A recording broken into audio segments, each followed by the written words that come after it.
Hey, man. Never clap for the clap for the Senate also?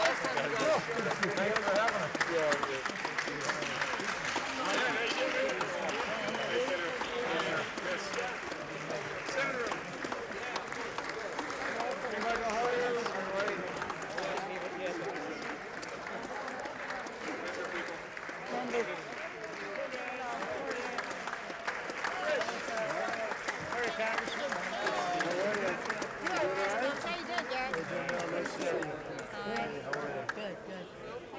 So good. Oh my God.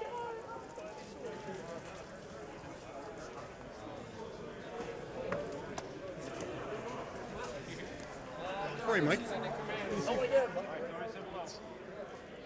Hey, how's it going, man? Good to see you. Rob. Oh, McCall. Buddy, one team. Keep it up. We gotta get together. You doing good? Yeah.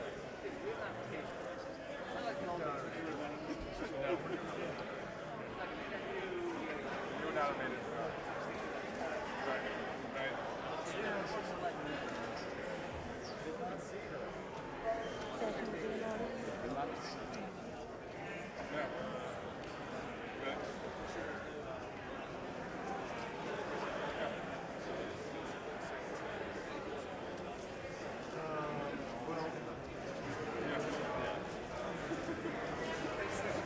Is he going to do a joint session? Will come to. Well, Anthony. How are you, man? Good to see you. I'm doing great. good to see you. Keep in touch. Well, yeah, let's go. Okay, so those are your.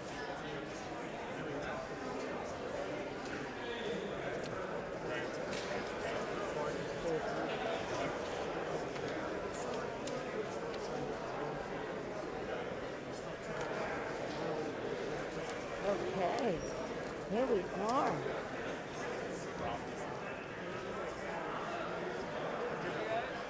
You have members?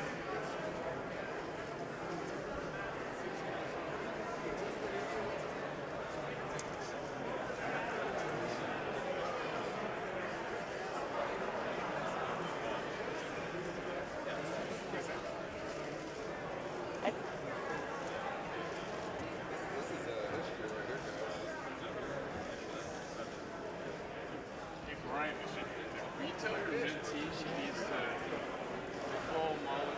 This is get her seat.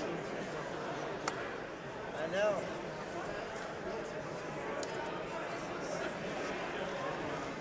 Can you text her and tell her she needs to sit for 4 Listen, you're her boss, not me. I can't. You're my boss, so what the hell am I doing? I can't. See, that's why. See, email will actually listen to you. That's why I'm a good subordinate, right? I follow orders. Well, you know, you're good FBI. Interesting. This is so bizarre. It's really weird, isn't it?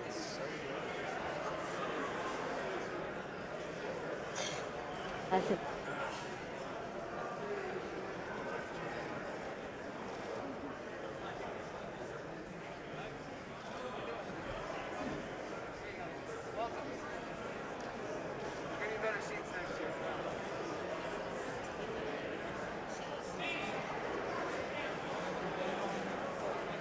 That all the Republicans would be on that side of the desk.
Sounds good. We need to do the escort committee.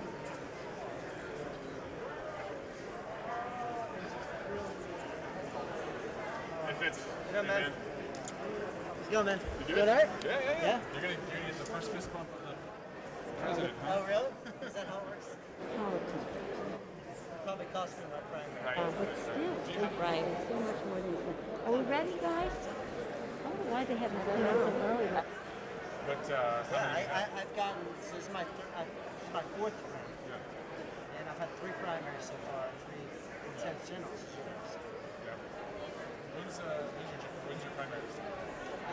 May, it's scheduled for May. Okay. Yeah. Whatever, I don't. You're fine. I got 1 or 2 left in me anyway, and then I'm done anyway, so on my own accord. Good.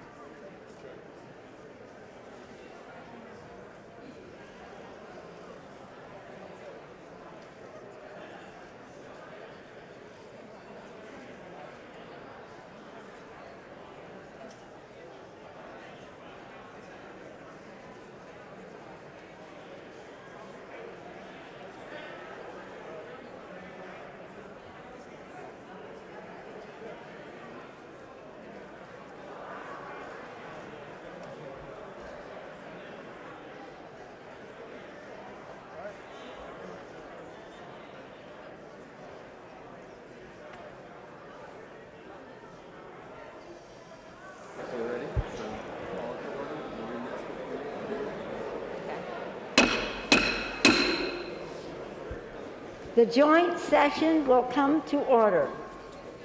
The chair appoints as members of the committee on the part of the House to escort the President of the United States into the chamber. The gentleman from Maryland, Mr. Hoyer, the gentleman from South Carolina, Mr. Clyburn, the gentlewoman from Massachusetts, Ms. Clark, the gentleman from New York, Mr. Jeffries, the gentleman from California, Mr. Aguilar, the gentlewoman from Delaware, Ms. Blunt Rochester, the gentleman from California, Mr. McCarthy, the gentlewoman from Wyoming, Ms. Cheney, the gentleman from Oklahoma, Mr. Cole, the gentleman from Texas, Mr. Brady, the gentleman from Utah, Mr. Owens, and the gentlewoman from Iowa, Mrs. Miller Meeks. The President of the Senate, at the direction of that body, appoints the following senators as members of the Committee on the part of the Senate to escort the President of the United States into the House chamber. The Senator from New York, Mr. Schumer. The Senator from Vermont, Mr. Leahy. The Senator from Illinois, Mr. Durbin. The Senator from Michigan, Ms. Stabenow. The Senator from Vermont, Mr. Sanders. The Senator from Minnesota, Ms. Klobuchar. The Senator from Kentucky, Mr. McConnell. The senator from South Dakota, Mr. Thune. The senator from Wyoming, Mr. Barrasso. The senator from Iowa, Ms. Ernst. The senator from Missouri, Mr. Blunt. The senator from Florida, Mr. Scott. The members of the escort committee will exit the chamber through the lobby doors, the right and left of the speaker's podium. Escort committee is headed out to the lobby doors.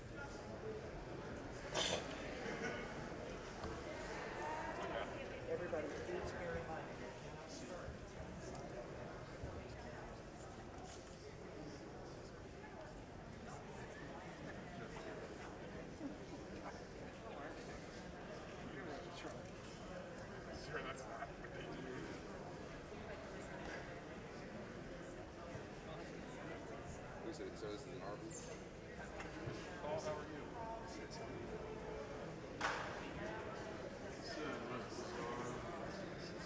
Okay. They don't announce the chairman of the joint chiefs. They just announce these things. When do we announce these other?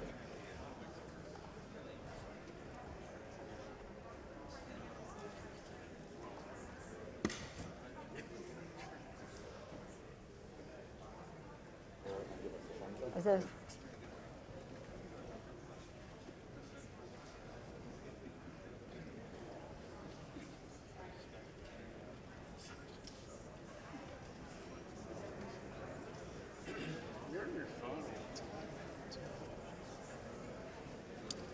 Trying to keep up. I know, you're always targeted. I think 10 minutes it starts. Yeah. Right?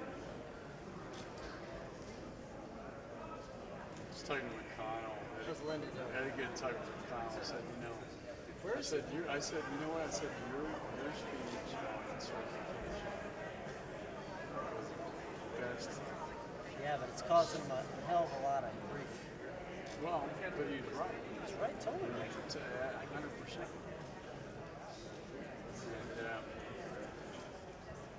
And, no, I think it's more than the certification. Absolutely. Listen, I give you guys all the credit in the world because you were calling out people. I mean, I saw your texts. You're calling people out for their mission. Oh yeah, they're on the swamp trade. Have you given birth to any surprise medical news? Best TV ad. You got to see his ad, man. It was the best ad. What is it? Yeah, We did that on ours. We did. you did it on your own. Come on. That wasn't an iPhone. No. We brought some guys in to film with the whole thing. Like, we came up with the idea, we got the people, we got the facility.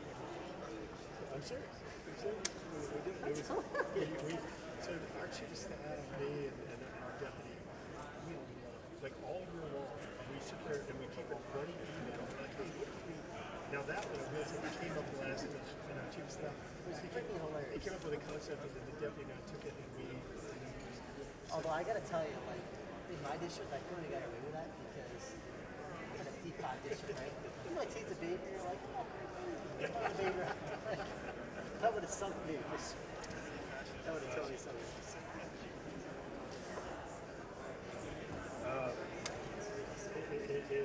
It went over. It went over pretty well. It did. And we do commercials like that. I did this one where I literally was standing in the interstate. So we do that. But you did a great job on. I got to tell her, Bill, on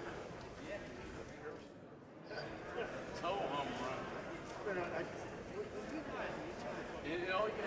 I'm gonna send it to John Kerry, but you know, I'm gonna send it to John Kerry.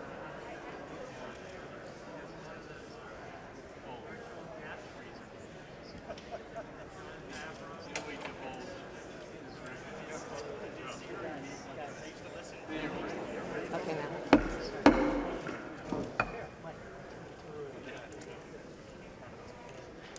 Madam Speaker, the Dean of the Diplomatic Corps.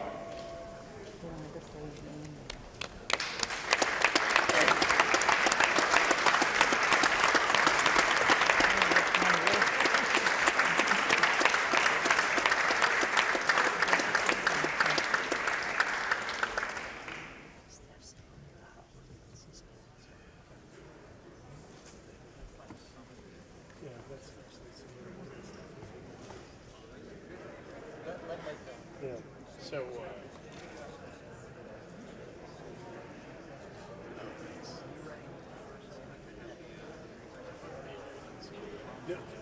no, but when you tell people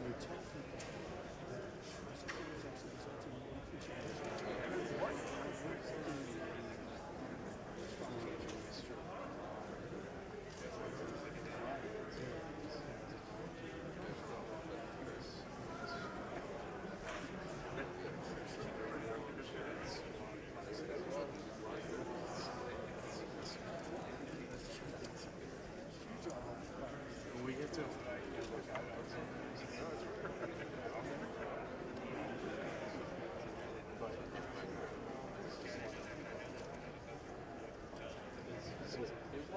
treason by definition sharing military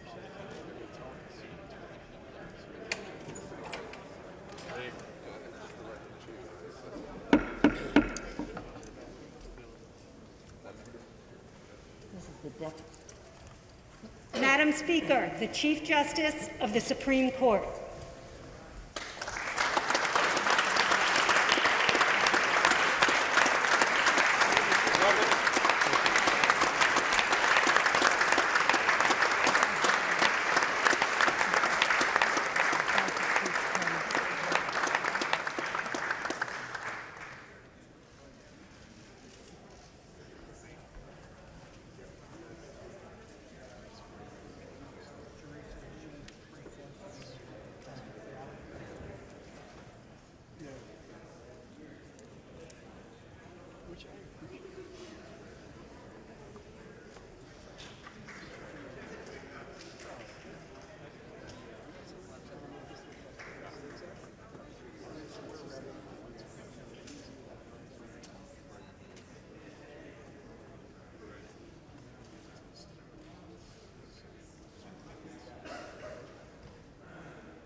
my district.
Couldn't, like, they came from California. They couldn't even sit with the speaker. Yeah, I felt so bad. He didn't even like tell me. I knew he couldn't see. You know, he like didn't say. Yeah, it's not really the greatest chicken tooth. No, it takes like years to like. I don't know, like over there. Like, and then it's just like 10 years.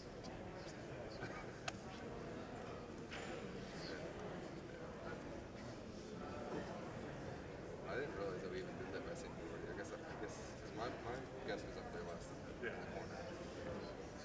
I seem to say that you guys had a terrible view last time. Yeah. Yeah, that's fine. I mean, I think you probably should do it by seniority. How else are you going to do it? Right, a horizontal organization. Yeah. So, either that or a lot of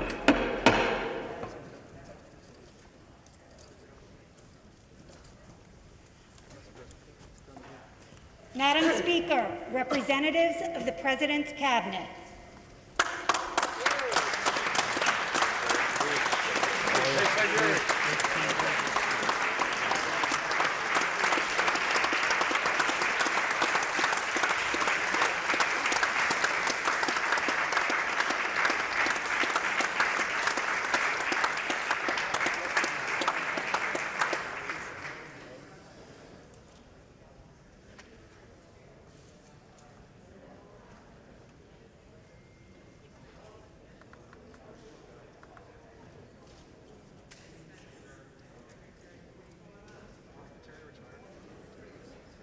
Yeah, he did. The one from last time.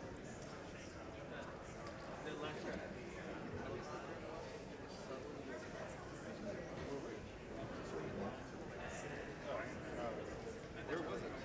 Where's I don't know what to do.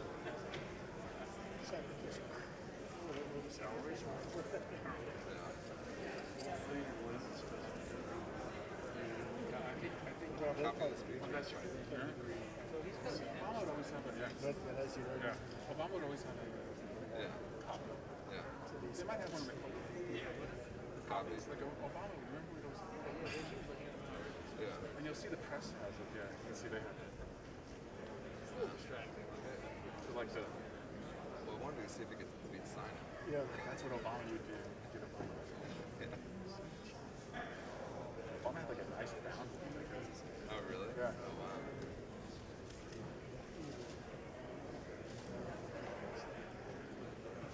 I know. I've got to change rules.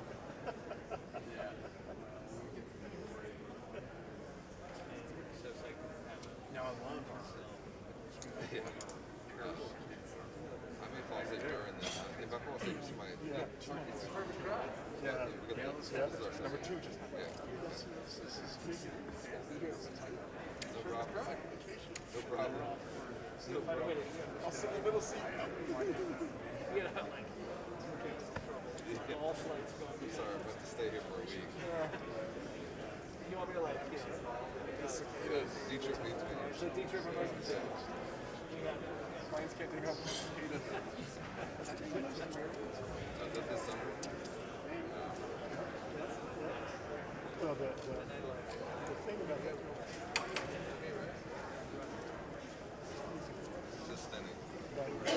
he doesn't have to put it in. Sorry to disappoint you this way. What you gonna do, man?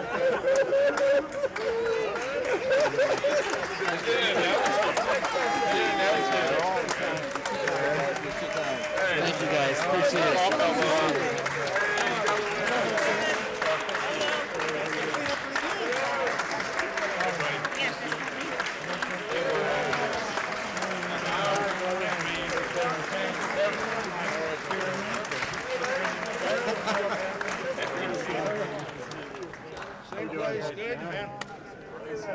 Much better second time.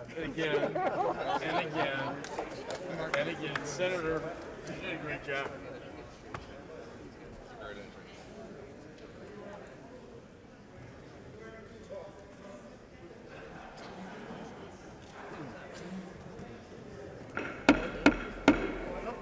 Senator Leahy must come down. Back up just a minute.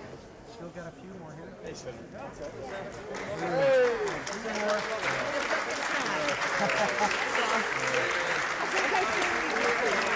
You guys are getting more fun.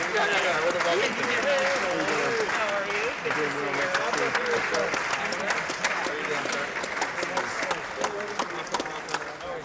you. I messed up the first time, I made you do it again. Yeah, I love it.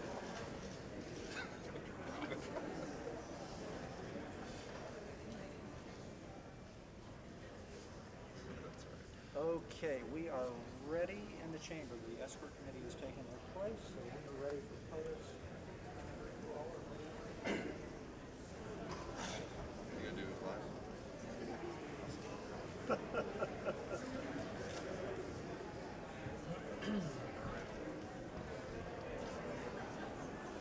Somewhere Elliot Engel is upset. Yes. Wait all day. Elliot Engel. You wait all day, Nancy. Elliot's, yeah. So He Elliot took Engel, it over. remember Elliot I'm Engel? Junior Elliott. Yeah. He's like Elliot's my all those best years, buddy. all those years, right, Nancy? All day long. Waiting Yeah. for this moment, All this junior varsity. right? Elliot. Now it's all on swallow. Yeah. Make Elliot proud. Swallow comes all in. Make him proud. Make him proud. You cared to grow the mustache. Cared. Elliot was a great member. Yeah. I loved him. We had him. Life. Who beat Elliot? Jamal. Bowman. Yeah, Yeah. Jamal Bowman. Yeah, Elliot. 32 years? Elliot was in for a long time. And he kind of shuffle around. He and Logan are like the same. Yeah, his staff, he always said, my staff's trying to be crazy. I'm certain it's and he shuffle around. I'm like, Kelly, man, you look a shot of caffeine. 17-year-old man. He's a shot of caffeine. You look like 17 years old. You never grow tired. Oh, you always should have played. You always should have played. I said, well, you know. That was just you, Pete. That was just you, Pete. Breakfast eater at Congress.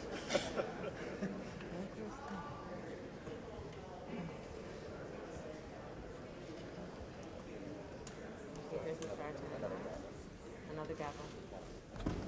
Another.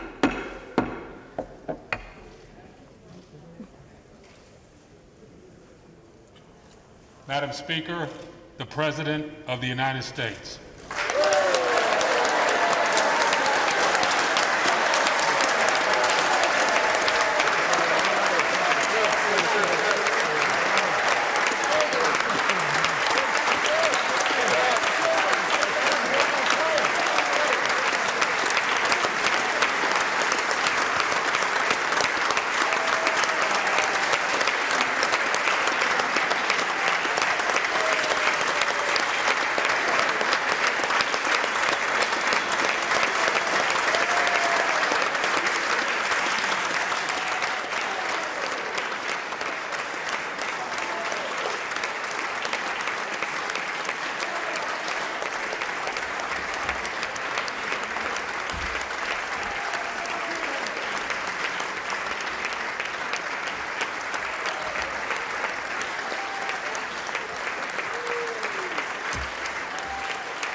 Members of Congress, I have the high privilege and distinct honor to present to you the President of the United States.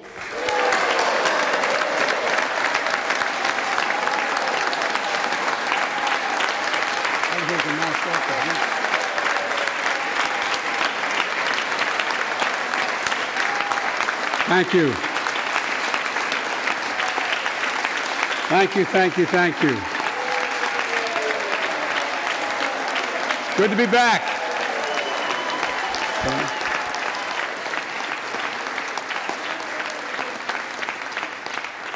Mitch and Chuck will understand it's good to be almost home. Down the hall. Anyway, thank you all. Madam Speaker, Madam Vice President.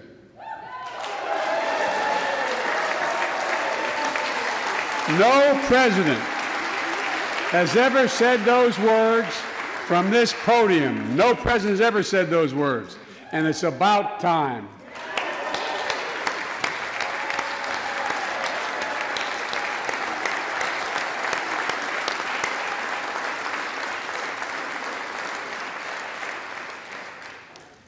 First Lady, I'm her husband. Second Gentleman, Chief Justice, members of the United States Congress and the Cabinet, distinguished guests, my fellow Americans. While the setting tonight is familiar, this gathering is just a little bit different. A reminder of the extraordinary times we're in. Throughout our history, presidents have come to this chamber to speak to Congress, to the nation, and to the world, to declare war, to celebrate peace, to announce new plans and possibilities. Tonight, I come to talk about crisis and opportunity, about rebuilding the nation, revitalizing our democracy, and winning the future for America. I stand here tonight, one day shy of the 100th day of my administration, 100 days since I took the oath of office and lifted my hand off our family Bible and inherited a nation, we all did, that was in crisis. The worst pandemic in a century, the worst economic crisis since the Great Depression, the worst attack on our democracy since the Civil War. Now, after just 100 days, I can report to the nation, America is on the move again.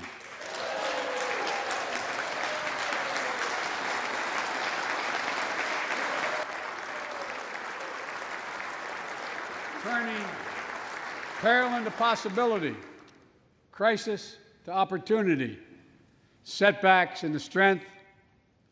We all know life can knock us down, but in America, we never, ever, ever stay down. Americans always get up. Today, that's what we're doing. America's rising anew, choosing hope over fear, truth over lies, and light over darkness. After 100 days of rescue and renewal, America is ready for a takeoff, in my view. We're working again, dreaming again, discovering again, and leading the world again. We have shown each other and the world that there's no quit in America, none. 100 days ago, America's house was on fire. We had to act. And thanks to the extraordinary leadership of Speaker Pelosi, Majority Leader Schumer, and the overwhelming support of the American people, Democrats, Independents, and Republicans, we did act. Together, we passed the American Rescue Plan, one of the most consequential rescue packages in American history. We're already seeing the results.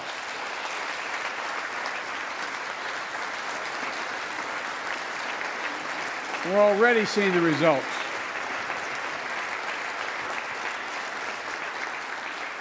After I promised we'd get 100 million COVID-19 vaccine shots into people's arms in 100 days, we will have provided over 220 million COVID shots in those 100 days.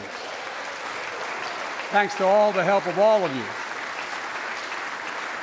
We're marshaling, with your help, everyone's help, we're marshaling every federal resource. We've gotten vaccines to nearly 40,000 pharmacies and over 700 community health centers where the poorest of the poor can be reached. We're setting up community vaccination sites, developing mobile units to get to hard-to-reach communities. Today, 90% of Americans now live within 5 miles of a vaccination site. Everyone over the age of 16, everyone is now eligible to get vaccinated right now, right away. Go get vaccinated, America. Go and get the vaccination. They're available. You're eligible now.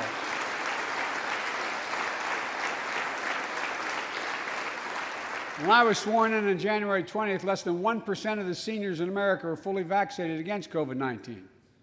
100 days later, 70% of seniors in America over 65 are protected, fully protected. Senior deaths from COVID-19 are down 80% since January, down 80% because of all of you. And more than half of all the adults in America have gotten at least one shot. A mass vaccination center in Glendale, Arizona, I asked the nurse, I said, "What's it like?"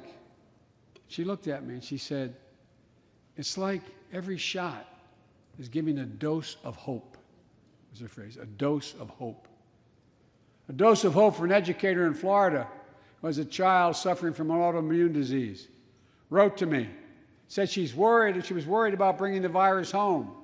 She said she then got vaccinated at a large site in her car.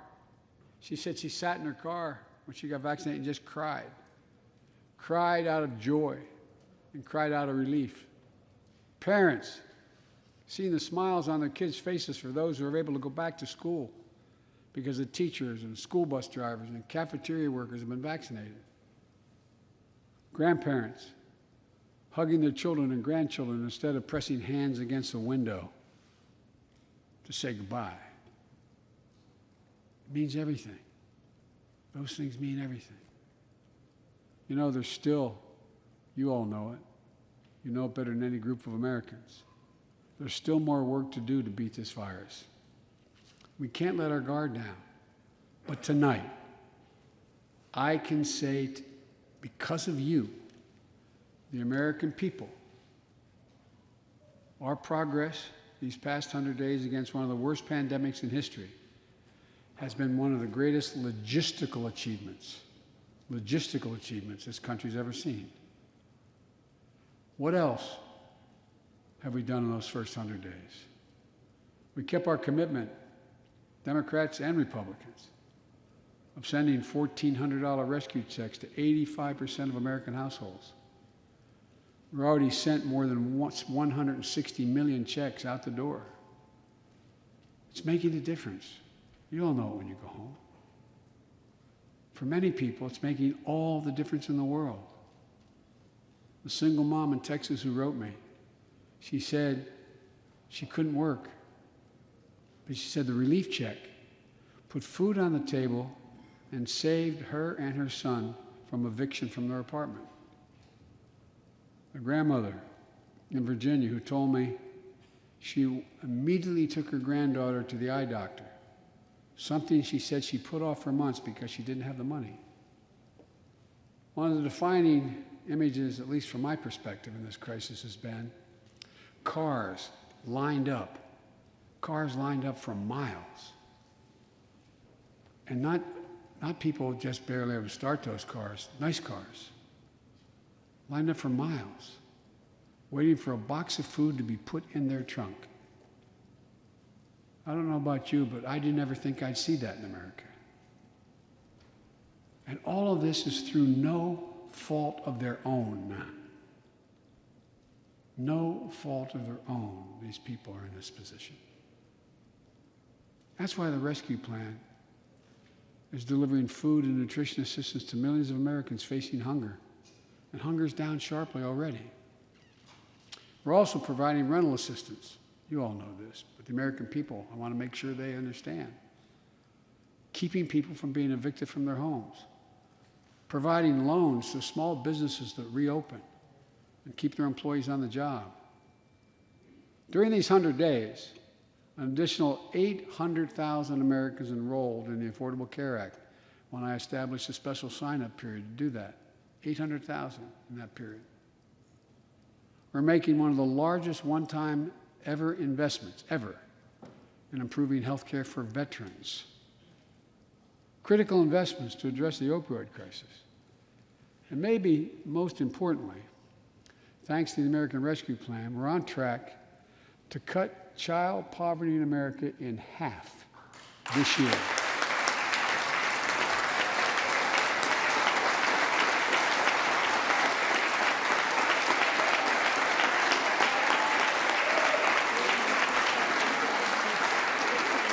And in the process, while this was all going on, the economy created more than 1,300,000 new jobs in 100 days. More jobs in the first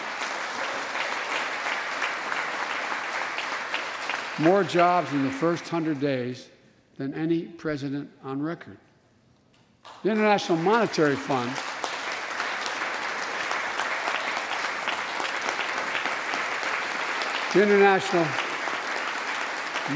Fund is now estimating our economy will grow at a rate of more than 6% this year. That will be the fastest pace of economic growth in this country in nearly 4 decades. America's moving forward, but we can't stop now. We're in competition with China and other countries to win the 21st century. We're at a great inflection point in history. We have to do more than just build back better. We have to build back better. We have to compete more strenuously than we have. Throughout our history, if you think about it, public investment in infrastructure has literally transformed America. our attitudes as well as our opportunities. The Transcontinental Railroad, the interstate highways, united two oceans and brought a totally new age of progress to the United States of America. Universal public schools and college aid opened wide the doors of opportunity. Scientific breakthroughs took us to the moon. Now we're on Mars. Discovering vaccines gave us the internet, and so much more.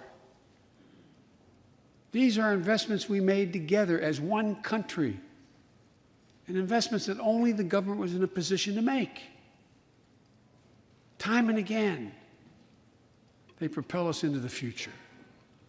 That's why I proposed the American Jobs Plan, a once-in-a-generation investment in America itself. This is the largest jobs plan since World War II. It creates jobs to upgrade our transportation infrastructure, jobs modernizing our roads, bridges, highways, jobs building ports and airports, rail corridors, transit lines. It's clean water. And today, up to 10 million homes in America and more than 400,000 schools and child care centers have pipes with lead in them, including drinking water. A clear and present danger to our children's health. American Jobs Plan creates jobs replacing 100% of the nation's lead pipes and service lines, so every American can drink clean water.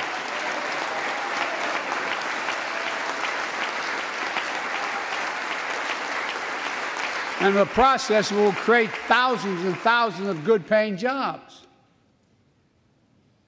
It creates jobs connecting every American with high-speed internet, including 35% of the rural America that still doesn't have it. This is going to help our kids and our businesses succeed in the 21st century economy.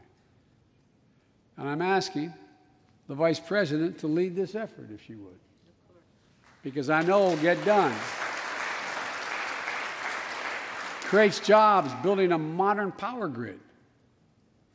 Our grids are vulnerable to storms, hacks, catastrophic failures with tragic results, as we saw in Texas and elsewhere during the winter storms. The American Jobs Plan will create jobs that lay thousands of miles of transmission lines needed to build a resilient and fully clean grid. We can do that. Look, the American Jobs Plan will help millions of people get back to their jobs and back to their careers. 2 million women have dropped out of the workforce during this pandemic. 2 million. And too often because they couldn't get the care they needed to care for their child or care for an elderly parent who needs help. 800,000 families are on the Medicare waiting list right now to get home care for their aging parent or loved one with disability. If you think it's not important, check out in your own district, Democrat or Republican, Democrat or Republican voters. Their great concern, almost as much as their children, is taking care of an elderly loved one who can't be left alone. Medicaid contemplated it, but this plan is going to help those families and create jobs for our caregivers with better wages and better benefits, continuing a cycle of growth. For too long, we've failed to use the most important word when it comes to meeting the climate crisis: jobs. Jobs. Jobs.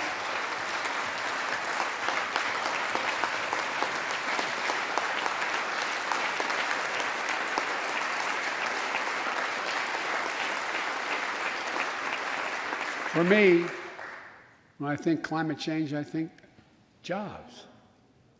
The American Jobs Plan will put engineers and construction workers to work building more energy-efficient buildings and homes. Electrical workers, IBEW members installing 500,000 charging stations along our highways so we can own the electric car market. farmers planting cover crops so they can reduce the carbon dioxide in the air and get paid for doing it. Look, think about it. There is simply no reason why the blades for wind turbines can't be built in Pittsburgh instead of Beijing. No reason. None. No reason. So, folks, there's no reason why American workers can't lead the world in the production of electric vehicles and batteries. I mean, there is no reason. We have the capacity. We're the brightest, best trained people in the world. The American Jobs Plan is going to create millions of good-paying jobs, jobs Americans can raise a family on. As my dad would then say, with a little breathing room. And all the investments in the American Job Plan will be guided by one principle: buy American. Buy American. And I might note parenthetically, that does not violate any trade agreement. It's been the law since the 30s. Buy American. American tax dollars are going to be used to buy American products made in America to create American jobs. That's the way it's supposed to be, and it will be in this administration.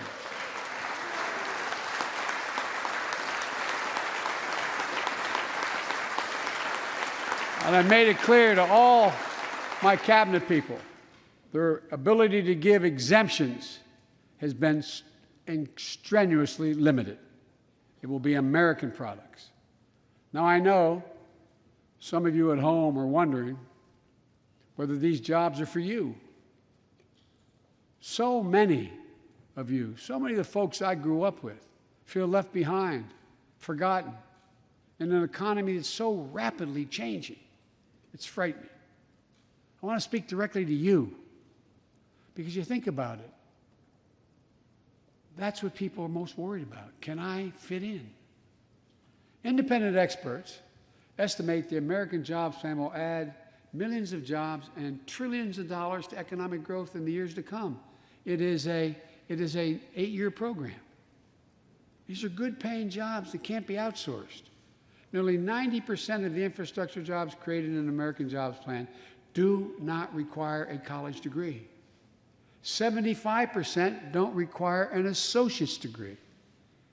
The American Jobs Plan is a blue-collar blueprint to build America. That's what it is.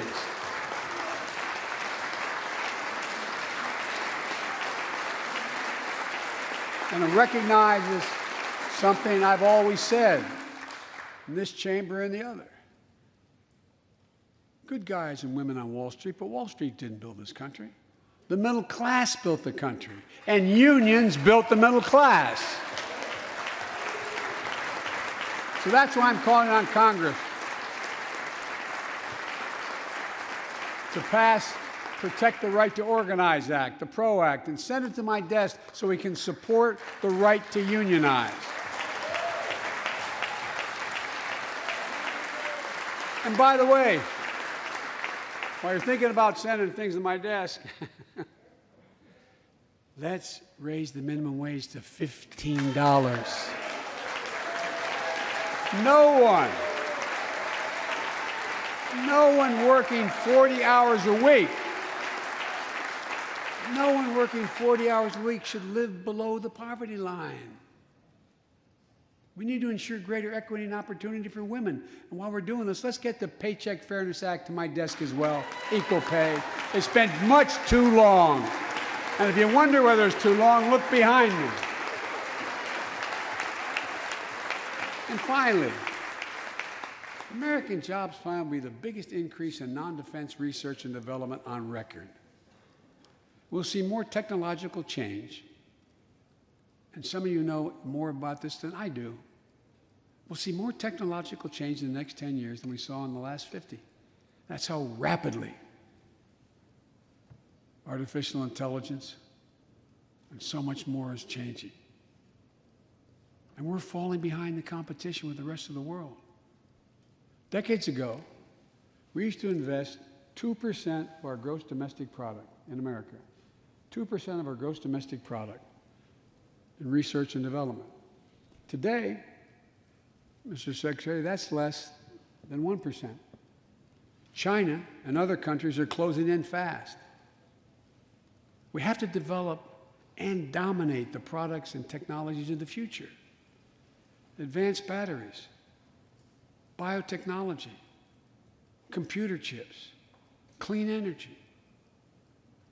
The Secretary of Defense can tell you, and those of you who work on national security issues know, the Defense Department has an agency called DARPA, the Defense Advanced Research Project Agency.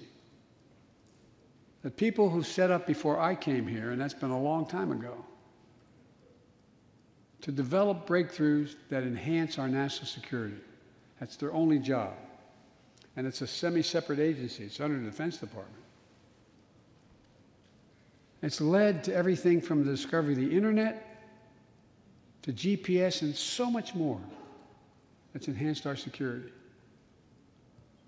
The National Institute of Health, the NIH, I believe, should create a similar advanced research projects agency for health. And here's what it would do. It would have a singular purpose: to develop breakthroughs to prevent, detect, and treat diseases like Alzheimer's, diabetes, and cancer. I'll still never forget when we passed the cancer proposal in the last year as vice president. Almost $9 million going to NIH. And if you excuse the point of personal privilege, I'll never forget you standing, Mitch, and saying, "Name it after my deceased son." It meant a lot. But so many of us have deceased sons, daughters, and relatives who died of cancer. I can think of no more worthy investment. I know of nothing that is more bipartisan. So let's end cancer as we know it. It's within our power. It's within our power to do it.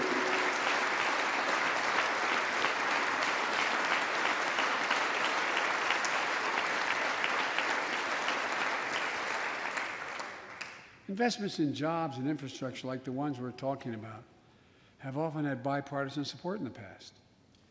Vice President Harris and I met regularly in the Oval Office with Democrats and Republicans and discussed the jobs plan.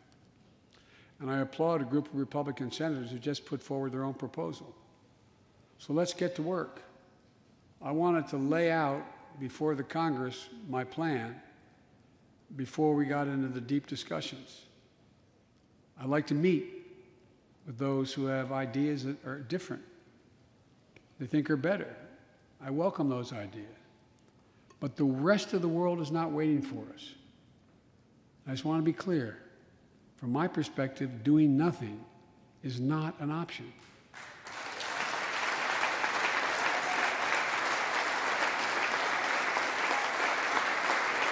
Look, we can't be so busy competing with one another that we forget the competition that we have with the rest of the world to win the 21st century. Secretary Blinken can tell you, I spent a lot of time with President Xi. Traveled over 17,000 miles with him.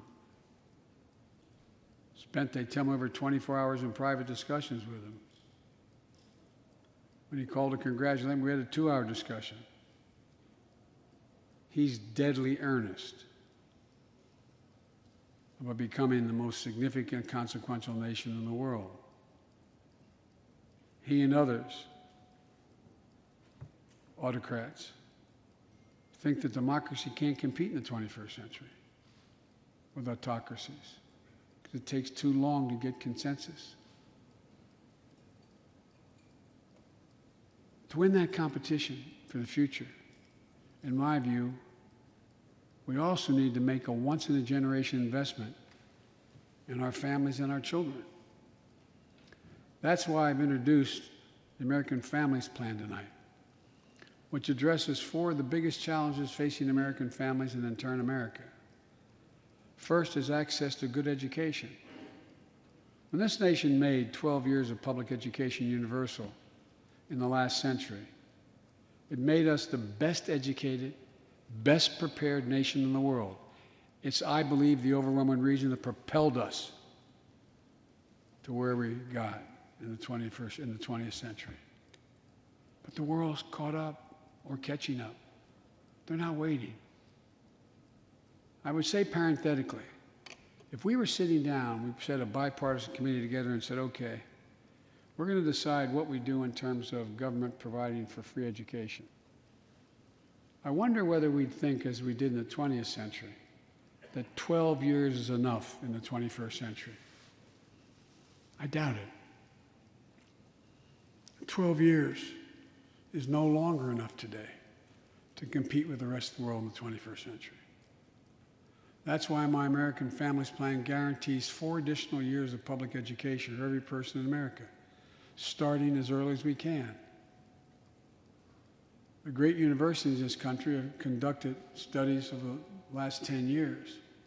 It shows that adding 2 years of universal high-quality preschool for every 3-year-old and 4-year-old, no matter what background they come from, puts them in the position to be able to compete all the way through 12 years and increases exponentially their prospect of graduating and going on beyond graduation. The research shows when a young child goes to school, not daycare, they're far more likely to graduate from high school and go to college or something after high school. When you add 2 years of free community college on top of that, you begin to change the dynamic. We can do that.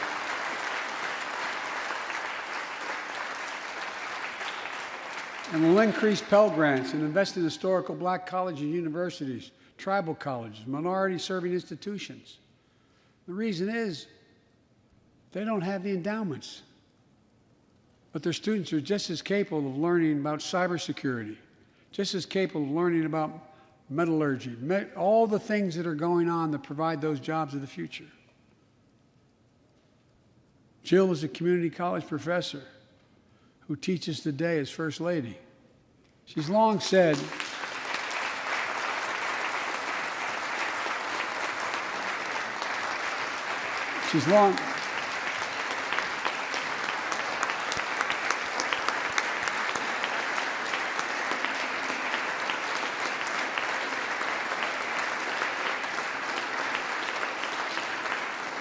if I've heard it once, I've heard it 1,000 times.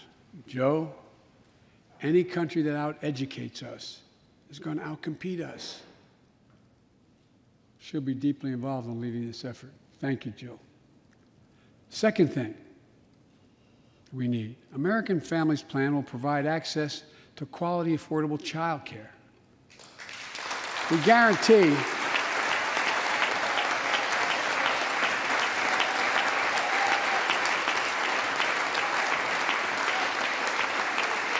when I'm proposing the legislation, we guarantee that low and middle income families will pay no more than 7% of their income for high-quality care for children up to the age of 5. The most hard-pressed working families won't have to spend a dime. Third, the American Families Plan will finally provide up to 12 weeks of paid leave and medical leave, family medical leave. We're one of the few industrial countries in the world. No one should have to choose between a job and a paycheck or taking care of themselves and their loved ones or parent or spouse or child. And fourth, the American Family Plan puts directly into the pockets of millions of Americans. In March, we expanded tax credit for every child in a family, up to $3,000 per child if they're under 6 years of age. Over 6 years of age. And $3,600 for children over 6 years of age. With 2 parents, 2 kids, that's $7,200 in the pockets to help take care of your family. And that will help more than 65 million children and help cut child care poverty in half. And we can afford it. So we did that in the last piece of legislation we passed. But let's extend that child care tax credit at least through the end of 2025.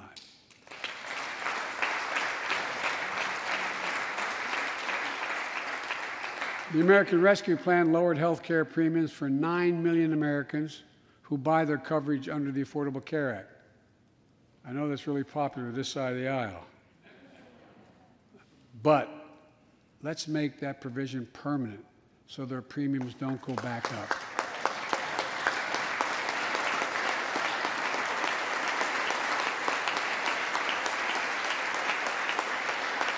In addition to my family's plan, I'm going to work with Congress to address this year other critical priorities for American families.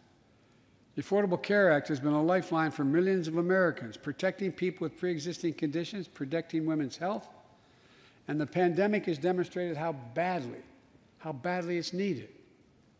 Let's lower deductibles for working families on the Affordable Care Act. And let's lower prescription drug costs. We know how to do this.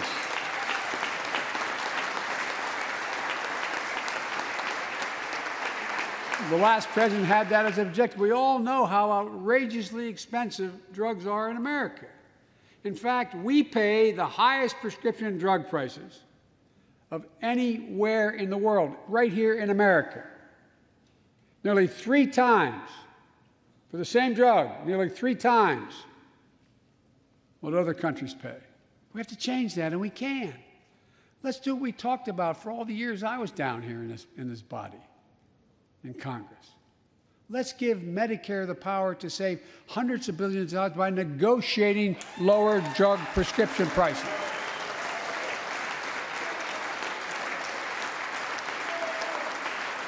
And by the way, it won't just help people on Medicare.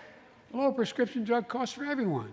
And the money we save, which is billions of dollars, can go to strengthen the Affordable Care Act and expand Medicare coverage benefits without costing taxpayers an additional penny. It's within our power to do it. Let's do it now.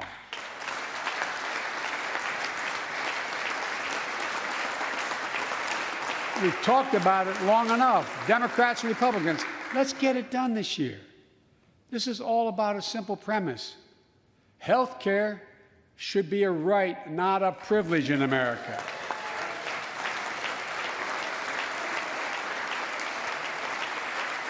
So,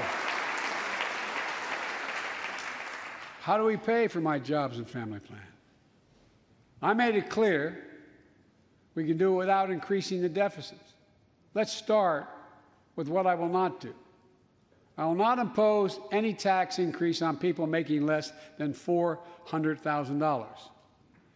But it's time for corporate America and the wealthiest 1% of Americans to just begin to pay their fair share.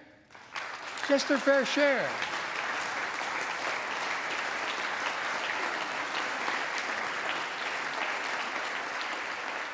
Sometimes I have arguments with my friends in the Democratic Party. I think you should be able to become a billionaire and a millionaire, but pay your fair share. A recent study shows that 55 of the nation's biggest corporations paid 0 federal tax last year. Those 55 corporations made in excess of $40 billion in profit.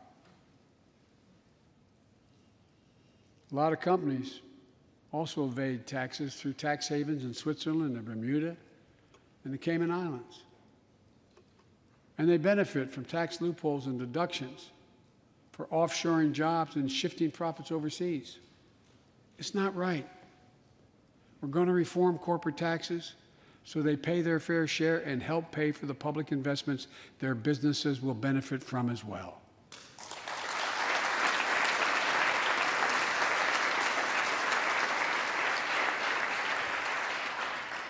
We're going to reward work, not just wealth. We take the top tax bracket for the wealthiest 1% of Americans those making over $400,000 or more, back up to where it was when George W. Bush was president, when he started, 39.6%. That's where it was when George W. was president. We're going to get rid of the loopholes, allow Americans to make more than $1 million a year and pay a lower tax rate on their capital gains than Americans who receive a paycheck. We're only going to affect 0.3% of all Americans by that action, 0.3%. And the IRS is going to crack down on millionaires and billionaires who cheat on their taxes. It's estimated to be billions of dollars by think tanks that are left, right, and center. I'm not looking to punish anybody, but I will not add a tax burden, additional tax burden to the middle class in this country. They're already paying enough. I believe what I propose is fair, fiscally responsible, and it raises revenue to pay for the plans I propose and will create millions of jobs that will grow the economy and enhance our financial standing in the country. When you hear someone say they don't want to raise taxes on the wealthiest 1% or corporate America, ask them, whose taxes you want to raise? Instead, who's they going to cut? Look, the big tax cut of 2017. Remember, it was supposed to pay for itself. That was how it was sold. And generate vast economic growth. Instead, it added $2 trillion to the deficit. It was a huge windfall for corporate America and those at the very top. Instead of using the tax saving to raise wages and invest in research and development, it poured billions of dollars into the pockets of CEOs. In fact, the pay gap between CEOs and their workers is now among the largest in history. According to one study, CEOs make 320 times what the average worker in their corporation makes. It used to be below 100. The pandemic has only made things worse. 20 million Americans lost their job in the pandemic, working and middle-class Americans. At the same time, roughly 650 billionaires in America saw their net worth increase by more than $1 trillion in the same exact period. Let me say it again. 650 people increased their wealth by more than $1 trillion during this pandemic. And they're now worth more than $4 trillion. My fellow Americans, trickle down economics has never worked. And it's time to grow the economy from the bottom and the middle out.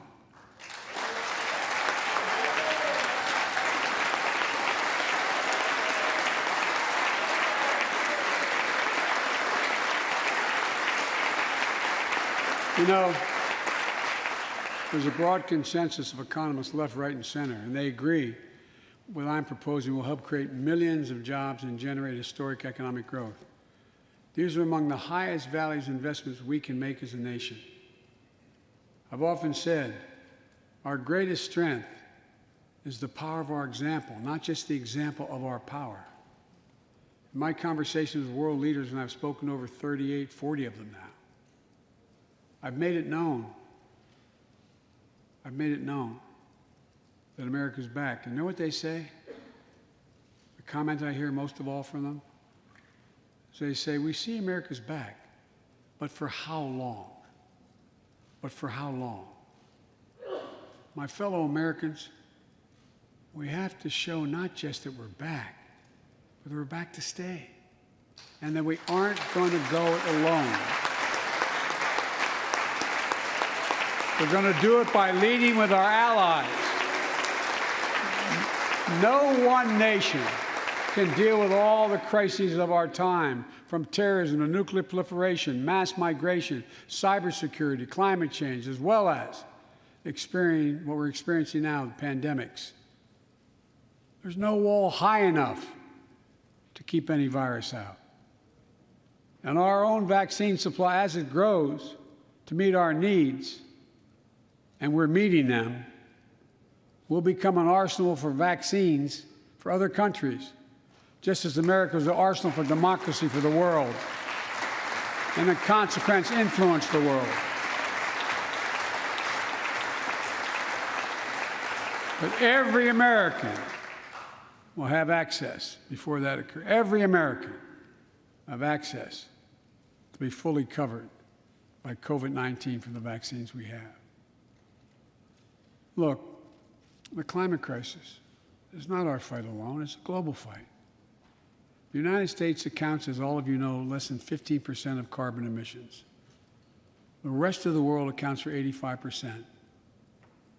That's why I kept my commitment to rejoin the Paris Accord, because if we do everything perfectly, it's not going to only matter.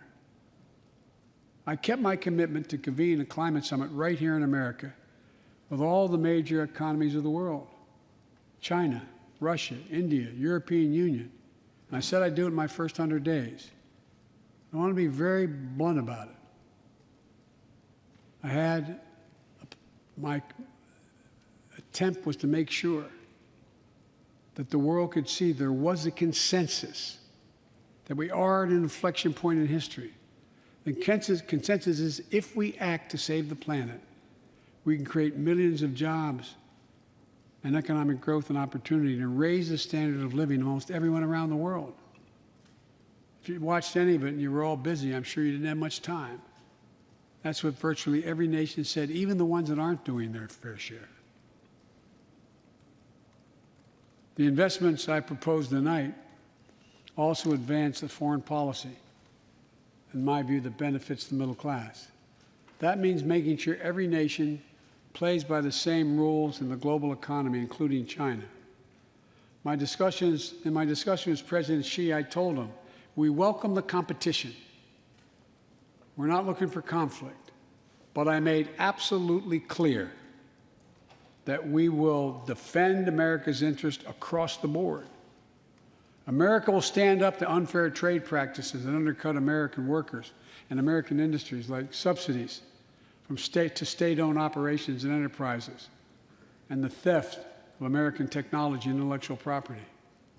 I also told President Xi that we'll maintain a strong military presence in the Indo-Pacific, just as we do with NATO and Europe, not to start a conflict, but to prevent one.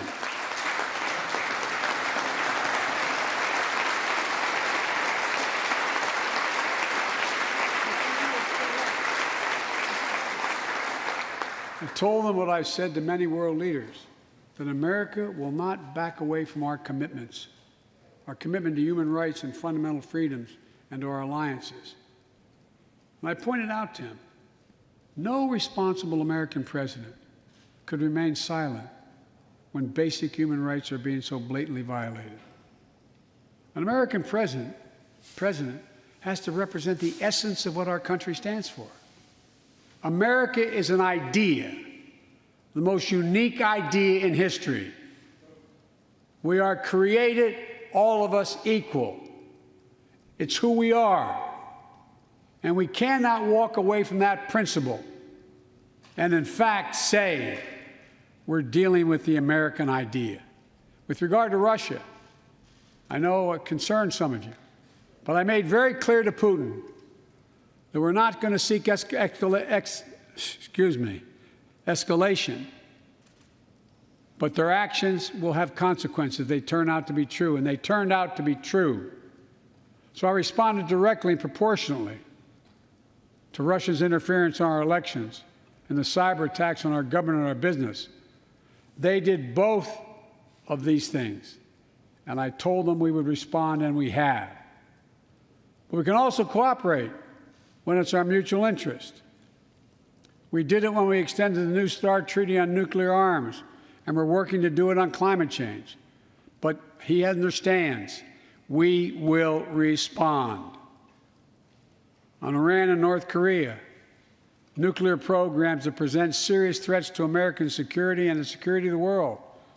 We're going to be working closely with our allies to address the threats posed by both of these countries through diplomacy as well as stern deterrence. And American leadership means ending the forever war in Afghanistan. We have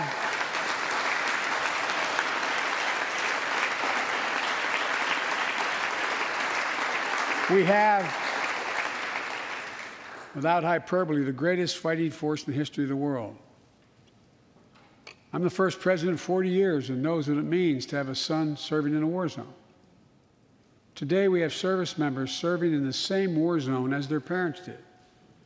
We have service members in Afghanistan who are not yet born on 9/11. The war in Afghanistan, as we remember the debates here, were never meant to be multi-generational undertakings of nation building. We went to Afghanistan to get the terrorists who attacked us on 9/11. And we said we would follow Osama bin Laden to the gates of hell to do it. If you've been in the upper Konar Valley, you've kind of seen the gates of hell. And we delivered justice to bin Laden. We degraded the terrorist threat of al-Qaeda in Afghanistan. And after 20 years of valor, and sacrifice, it's time to bring those troops home. Look,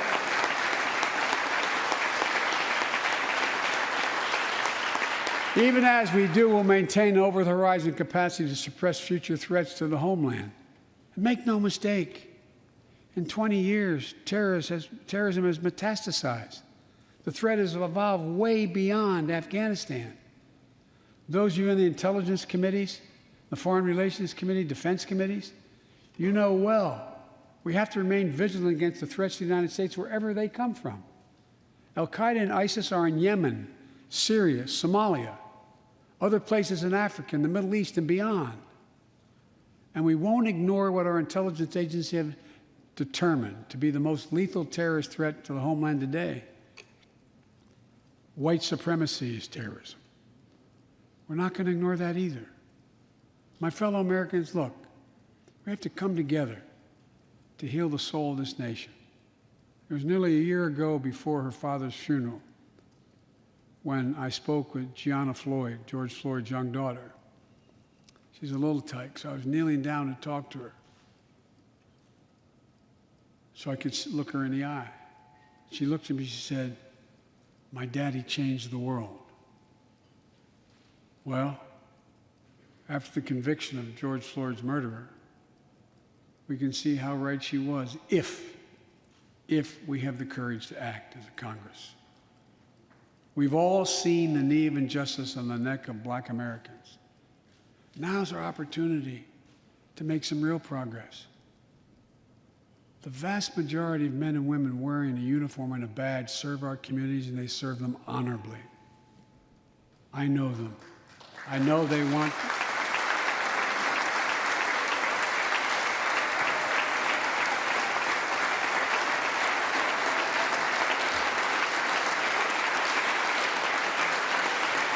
I know they want to help meet this moment as well. My fellow Americans, we have to come together to rebuild trust between law enforcement and the people they serve, to root out systemic racism in our criminal justice system, and to enact police reform in George Floyd's name that passed the House already. I know Republicans have their own ideas and are engaged in very productive discussions with Democrats in the Senate. We need to work together to find a consensus. But let's get it done next month, by the first anniversary of George Floyd's death.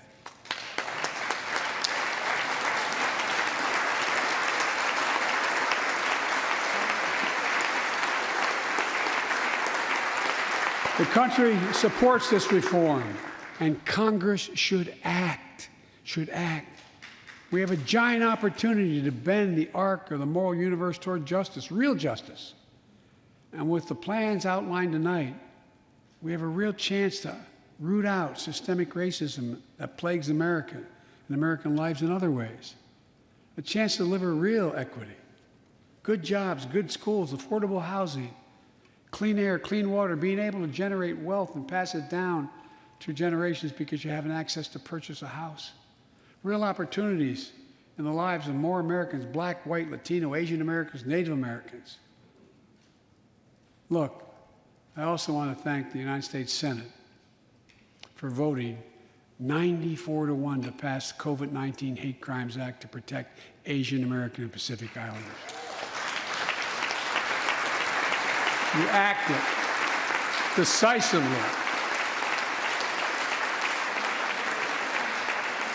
You can see on television the viciousness of the hate crimes we've seen over this past year and for too long.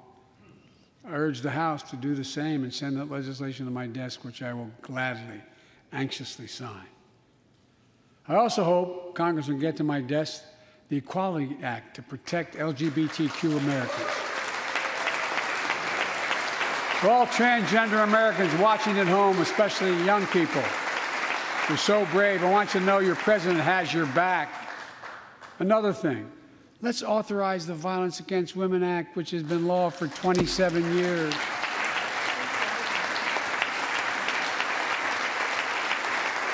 "27 years ago, I wrote it. It'll close the act that has to be authorized now, will close the boyfriend loophole to keep guns out of the hands of abusers. The court order said this is an abuser. You can't own a gun. It's to close that loophole that existed. You know, it's estimated that 50 women are shot and killed by an intimate partner every month in America. 50 a month. Let's pass it and save some lives.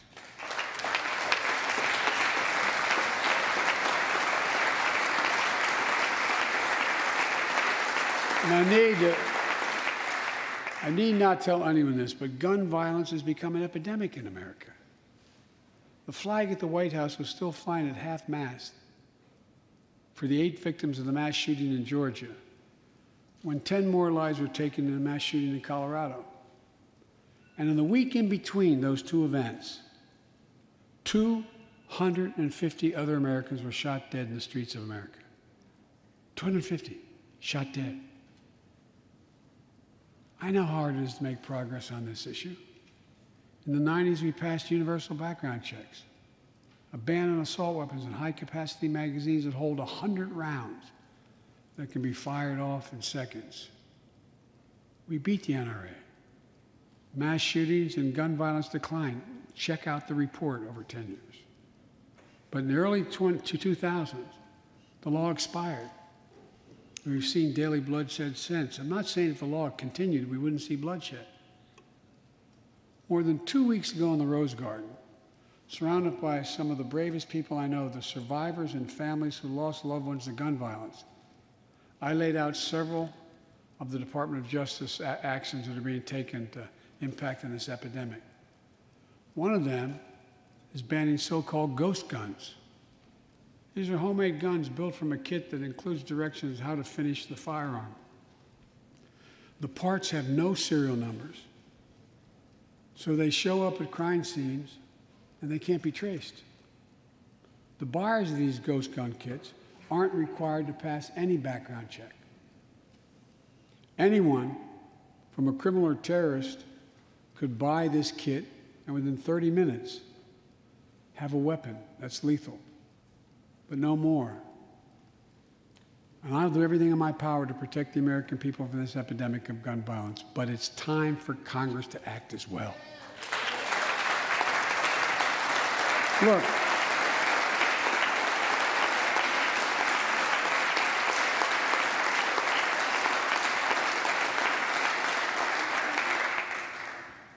I don't want to become confrontational, but we need more Senate Republicans to join the overwhelming majority of Democratic colleagues and close the loopholes required in background check purchases of guns. We need a ban on assault weapons and high-capacity magazines. And don't tell me it can't be done. We did it before and it worked. Talk to most responsible gun owners and hunters. They'll tell you there's no possible justification for having 100 rounds in a weapon. What do you think, deer are wearing Kevlar vests? I mean, they'll tell you that there are too many people today who are able to buy a gun but shouldn't be able to buy a gun.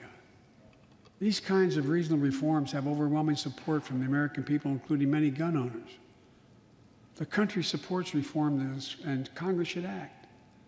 This shouldn't be a red or blue issue. And no amendment to the Constitution is absolute. You can't yell fire in a crowded theater. From the very beginning, there were certain guns, weapons, that could not be owned by Americans. Certain people could not own those weapons ever. We're not changing the Constitution. We're being reasonable. I think this is not a Democrat or Republican issue. I think it's an American issue. And here's what else we can do. Immigration has always been essential to America. Let's end our exhausting war over immigration. For more than 30 years, politicians have talked about immigration reform, and we've done nothing about it. It's time to fix it. On day one of my presidency, I kept my commitment and sent a comprehensive immigration bill to the United States Congress. If you believe we need to secure the border, pass it because it has a lot of money for high-tech border security. If you believe in a pathway to citizenship, pass it. There's over 11 million undocumented folks, the vast majority of here overstaying visas. Pass it. We can actually, if you actually want to solve a problem, I've sent a bill to take a close look at it. We also have to get at the root problem of why people are fleeing, particularly to our southern border from Guatemala, Honduras, and El Salvador. The violence, the corruption, the gangs, the political instability, hunger, hurricanes, earthquakes, natural disasters. When I was president, when I was vice president, the president asked me to focus on providing help needed to address the root causes of migration. And it helped keep people in their own countries instead of being forced to leave. The plan was working, but the last administration decided it was not worth it. I'm restoring the program and asked Vice President Harris to lead our diplomatic effort to take care of this. I have absolute confidence she'll get the job done. Now look, if you don't like my plan, let's at least pass what we all agree on. Congress needs to pass legislation this year to finally secure protection for dreamers. The young people who've only known America as their home. And permanent protection for immigrants who are here on temporary protective status who came from countries beset by man-made and natural-made violence and disaster. As well as a pathway to citizenship for farm workers who put food on our tables. Look, immigrants have done so much for America during this pandemic and throughout our history. The country supports immigration reform. We should act. Let's argue over it. Let's debate it. But let's act. And if we truly want to restore the soul of America, we need to protect the sacred right to vote. Most people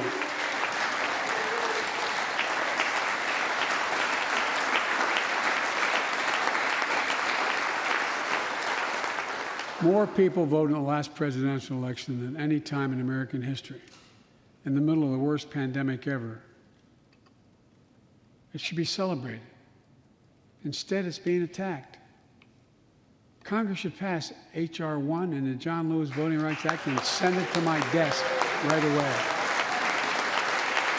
The country supports it, and Congress should act now.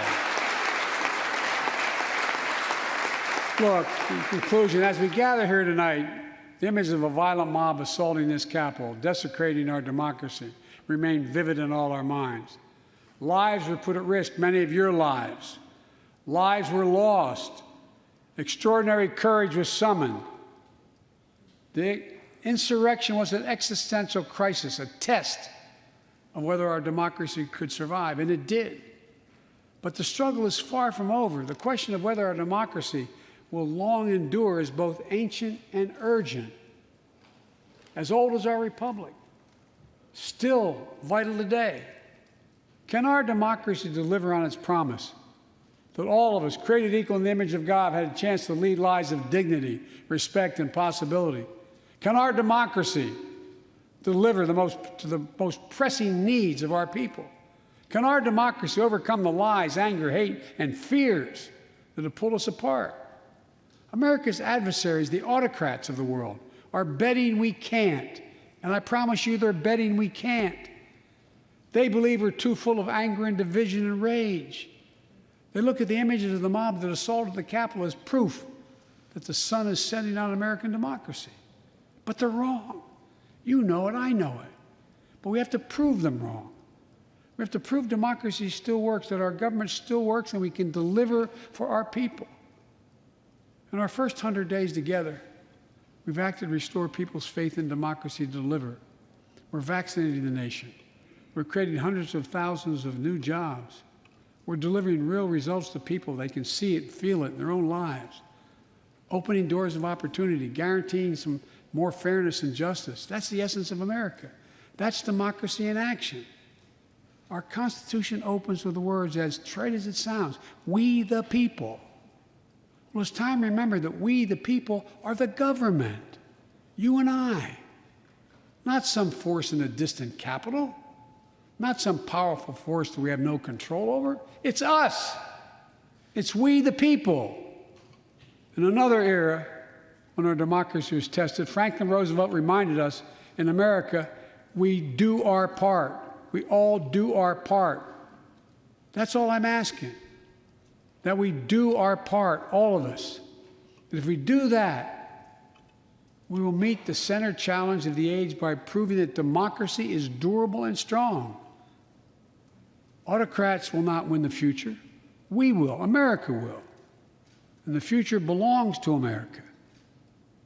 As I stand here tonight before you in a new and vital hour of life and democracy of our nation, and I can say with absolute confidence, I have never been more confident or optimistic about America. Not because I'm president, because of what's happening with the American people. We've stared into the abyss of insurrection and autocracy, pandemic and pain, and we, the people, did not flinch. At the very moment our adversaries were certain we'd pull apart and fail, we came together, we united. With light and hope, we summoned a new strength, new resolve to position us to win the competition of the 21st century. On our way to a union more perfect, more prosperous, and more just, as one people, one nation, and one America. Folks, as I told every world leader I've ever met with over the years, it's never, ever, ever been a good bet to bet against America, and it still isn't. We're the United States of America. There's not a single thing, nothing beyond our capacity. We can do whatever we set our minds to if we do it together. So let's begin to get together. God bless you all, and may God protect our troops. Thank you for your patience.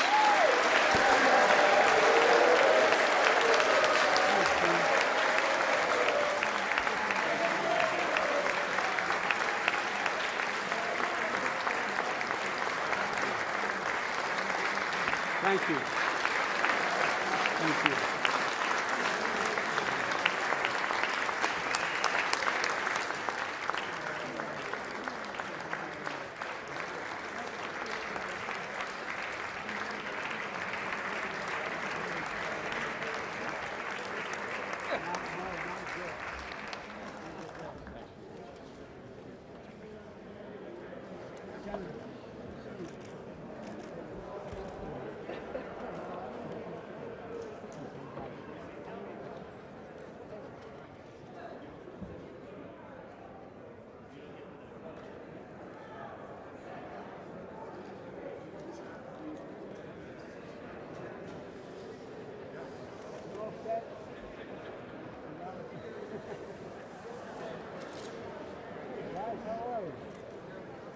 Bobby, how you doing?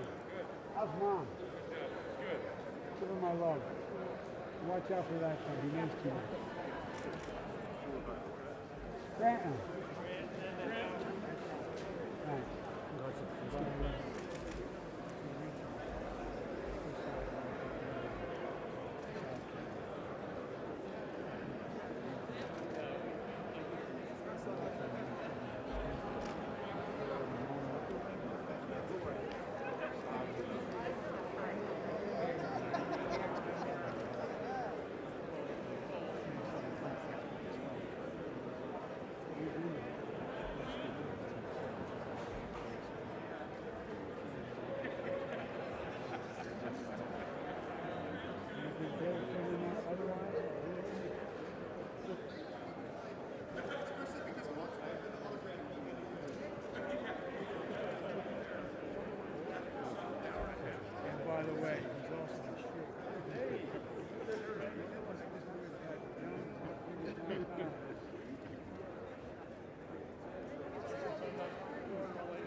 You know who called me today?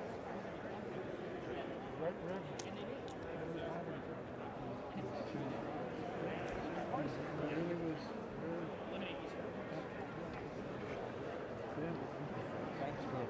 Hey, Mr. President, I'm a sheriff from Texas, the most diverse county in the entire country, Hadapan Kongres. I want to help with the criminal justice reform.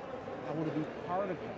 It's needed, so I don't know how to reach out to you, but I have the experience. My name is Troy Nails. I'm the sheriff from Hadapan County, and it's an honor to be a part of it. I don't want to hurt your reputation, but every single year, obviously, I've only done it for the sheriff. I'm not a sheriff. I'm just a doctor. I can do a whole lot of good in that conversation. Sure. All right, sir. I'm looking forward to it. Yeah, Mr. President, thanks for what you said about come on. You have to do it. So you're make sure that it means so much to me.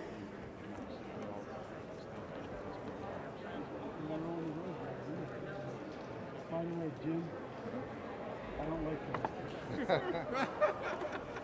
I don't white guys that look this good. Come a long way from Good to see you. Had to get him calibrated. Oh, by the way, he got guns as big as mine. And I thought I was a pretty good actor. We were sitting next to each other. Good seat. By the way, Stick with them. Last line of defense. Okay, we had our son a month ago. oh, yeah, no, I know. Thank you so much for that. You kidding me? Nothing like it. Thanks.